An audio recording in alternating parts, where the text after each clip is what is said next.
Sahabat Muslimah, Kementerian Komunikasi dan Digital Republik Indonesia dan Kementerian Pendayagunaan Aparatur Reformasi, Aparatur Negara, dan Reformasi Birokrasi Republik Indonesia memberikan penilaian sangat baik bagi Indeks Smart City dan Sistem Pemerintahan Berbasis Elektronik atau SPBE di lingkup pemerintah Kota Banjarmasin, Kalimantan Selatan. Menurut Kepala Dinas Komunikasi, Informatika, dan Statistik Kota Banjarmasin, Windiasti Kartika, hasil tersebut adalah berkat kerja keras seluruh SKPD pemerintah Kota Banjarmasin dalam mewujudkan visi misi pelayanan publik berbasis Smart City. Bagaimana tanggapan warga atas hal ini? Mari kita simak wawancaranya. Dunia kini memasuki era digitalisasi. Bagaimana perasaan Anda? Senang, tapi menurut saya harus dikontrol, apalagi untuk anak-anak. Perasaan saya sih senang kalau di era digital itu jadi mempermudah semua orang untuk mencari informasi. Ini sangat mengerikan. Tanpa dipunyai ilmu yang kuat, kita akan terbawa ke arah yang salah. Menurut Kepala Dinas Komunikasi, Informatika, dan Statistika Kota Banjarmasin, Windiasti Kartika, di Banjarmasin, Kementerian memberikan penilaian untuk Indeks Nilai Smart City Kota Banjarmasin pada 2024 sebesar 3,57 atau sangat baik. Menurut Anda, sepenting apa kegiatan berkaitan digitalisasi menuju Smart City bagi masyarakat? Di zaman sekarang itu sangat penting karena mempermudah untuk masyarakat mencari informasi dan digital market di zaman sekarang itu. Kalau menurut saya itu sangat membantu perekonomian masyarakat. Sangat penting, sangat berguna, dan bisa menggunakan dengan bijak, bagus. Dia akan sangat menguntungkan dari mereka itu. Menurut Anda, apakah pemahaman tentang digitalisasi pasti mendatangkan keuntungan bagi masyarakat atau belum tentu? Belum tentu ya, karena ada waktunya brand tersebut itu lebih tinggi, ada yang turun gitu. Jadi belum tentu. Sangat memberi keuntungan bagi masyarakat. Sangat menguntungkan, terutama yang bisa menggunakan dengan benar. Kalau dia kurang paham, mungkin akan merugi.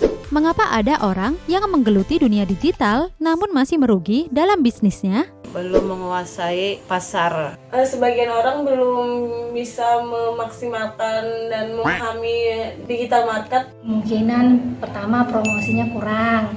Yang kedua mungkin harga bisa bersaing dengan produk yang lain atau toko lain.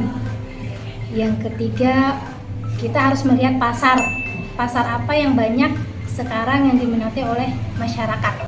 Menurut Anda, apakah upaya dari diri sendiri pasti bisa meningkatkan kualitas hidup kita? Atau kita membutuhkan peran pemerintah?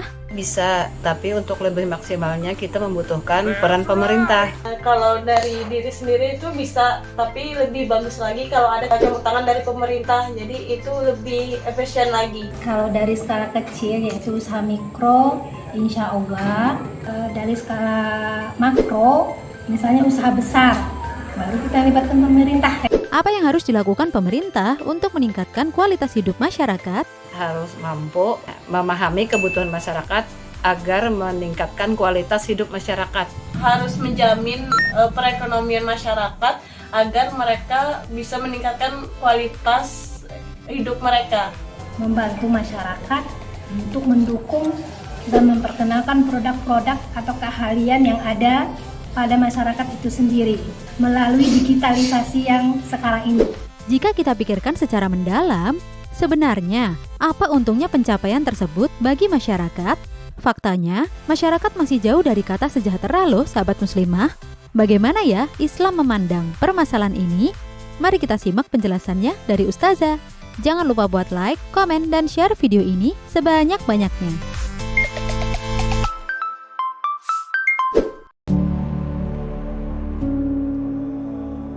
Sahabat muslimah yang dirahmati Allah, beberapa waktu terakhir kita pernah mendengar istilah Smart City atau kota cerdas. Beberapa sumber menjelaskan bahwa kota cerdas adalah kota yang mampu menggunakan sumber daya manusia, modal sosial, dan infrastruktur telekomunikasi modern untuk mewujudkan pertumbuhan ekonomi berkelanjutan dan kualitas kehidupan yang tinggi dengan manajemen sumber daya yang bijaksana melalui pemerintahan berbasis partisipasi masyarakat. Smart City atau kota cerdas merupakan wilayah kota yang telah mengintegrasikan teknologi informasi dan komunikasi dalam tata kelola sehari-hari dengan tujuan untuk mempertinggi efisiensi, memperbaiki pelayanan publik, dan meningkatkan kesejahteraan warga.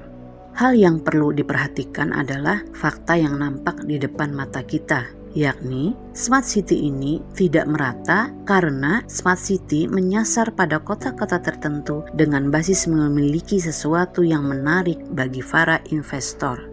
Fakta yang bisa kita baca adalah bahwa program Smart City yang sedang gencar ini tidak menyasar ke semua kota di Indonesia. Kota yang bisa mengikuti program ini adalah kota dengan kriteria yang ditentukan dan harus melalui seleksi. Kota yang lolos akan menyusun sebuah master plan Smart City kota tersebut. Hal ini menunjukkan bahwa setiap kota belum tentu memiliki master plan yang sama dan hasilnya tentu akan berbeda di setiap kota yang terpilih mengikuti program ini. Sehingga program ini secara kasar seperti program pemerintah agar setiap kota bisa menunjukkan potensinya, bukan untuk kesejahteraan masyarakat seperti yang divisikan di awal. Faktanya, kota-kota yang telah lolos seleksi dan mengikuti program ini adalah sebagian kota-kota besar yang memang menarik atau memiliki daya tarik tersendiri atau biasa dikenal kota wisata atau kota destinasi. Selain itu, kota tersebut juga memiliki jumlah penduduk yang banyak seperti kota Bandung, kota Bogor, dan Makassar. Masing-masing memiliki program tersendiri yang telah mereka susun dan mereka bentuk langkah-langkah awal untuk menjalankannya. Namun demikian, ketiga contoh kota yang sudah mengikuti program Smart City tersebut tidak sepenuhnya dengan program yang sama. Maka dari sini kita bisa melihat bahwa program Smart City ini tidak memiliki pondasi dasar pokok. Seharusnya negara sudah menentukan arah tujuan dari program ini dengan menentukan pondasi dasar pokok yang harus dilaksanakan oleh setiap kota sehingga outputnya akan sama. Di samping itu juga, jika kita cermati, konsep Smart City sebenarnya bukan gagasan yang berdiri sendiri.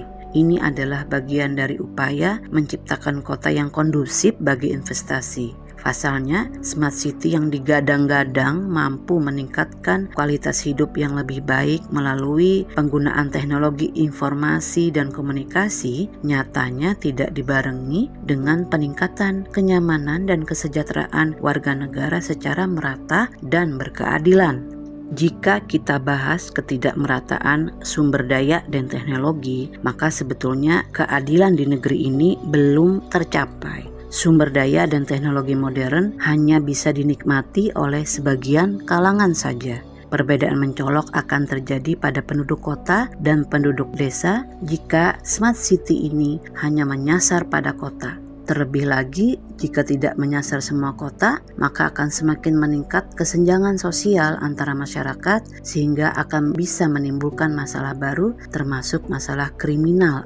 Apabila tujuan dari Smart City adalah untuk mewujudkan kesejahteraan, hal itu tidak terwujud jika sistem yang digunakan adalah kapitalis. Smart City hanya dijadikan objek untuk menarik perhatian investor.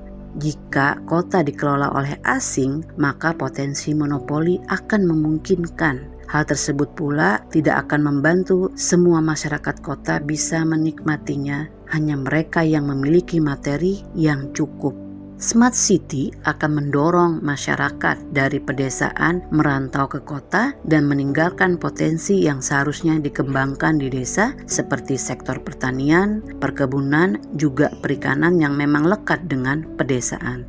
Terabaikannya potensi tersebut, maka dunia perekonomian akan kesulitan menemukan bahan pokok makanan. Selanjutnya, negara mengambil langkah impor. Inilah makna yang menjadi tersirat dari tujuannya para investor asing datang untuk menguasai sektor pasar dunia. Dari sini terlihat konsep tersebut tidaklah dibuat berpijak pada kepentingan rakyat, tapi untuk investor. Rakyat yang dapat merasakan efek Smart City hanya yang mampu. Bagi rakyat yang miskin sangat sulit mengejar ketertinggalan. Belum lagi dampak digitalisasi secara luas telah menimbulkan perubahan pola perilaku masyarakat di tengah gempuran kapitalisme dan sekulerisme. Alhasil, sikap hedonis, liberalisme, dan beragam kerusakan perilaku masyarakat akan makin marak.